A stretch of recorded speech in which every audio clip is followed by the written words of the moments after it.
Bonjour Bruxelles, l'édito.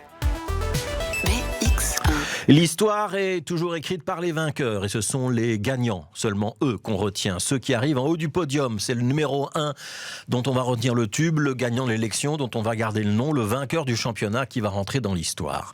Ce lundi à Bruxelles, nous avons de nombreux gagnants. Le RWDM qui va retrouver le championnat de division 1A la saison prochaine. Ce 1-0 contre l'équipe des jeunes du Sporting d'Anderlecht, c'était beaucoup plus qu'une simple victoire d'un simple match de football.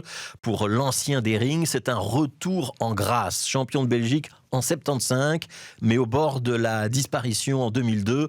Et plus de 20 ans plus tard, 20 ans passés au purgatoire dans les divisions inférieures, c'est le retour à la lumière. Puisqu'on est dans le foot, l'autre grande gagnante du week-end, c'est évidemment l'Union Saint-Gilloise. Victoire 3-0 hier contre Genk. Score large, domination éclatante. Il faut quand même se rappeler qu'il y a un peu plus de 2 mois, Genk était le leader du championnat avec 10 points d'avance sur l'Union. Aujourd'hui, Genk a 3 points de retard sur l'Union Saint-Gilloise. Le leader, c'est l'Antwerp. Alors bien sûr, l'Union n'est pas encore champion.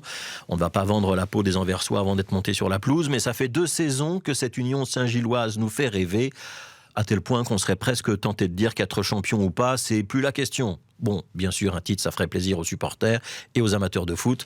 Mais si on avait dit à tout ce monde-là, il y a 5 ans, que le club de l'Union serait en 2e position à quelques journées de la fin du championnat, tout le monde aurait signé.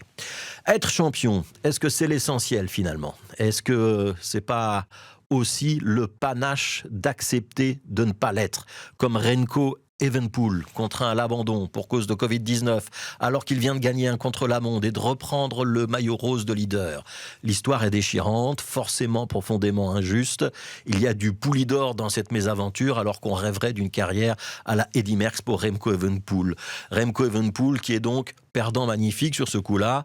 En cyclisme, il vaut peut-être mieux être disqualifié par malchance que gagnant à l'insu de son plein gré. Gagnant-perdant, Recep Erdogan, qui vire en tête de l'élection présidentielle en Turquie, pourrait paraître gagnant. Mais le simple fait de devoir affronter un second tour amène à relativiser cette position en apparence favorable. L'écart est large, mais pas si large que ça, et tout dépendra des voix qui se sont portées sur le 3e candidat au premier tour, et tout dépendra surtout de la capacité de l'un et de l'autre à mobiliser pour le second tour. Gagnant-perdant, l'Eurovision, c'est la Suède qui l'emporte, mais c'est la Finlande qui reste dans les mémoires avec son cha-cha-cha.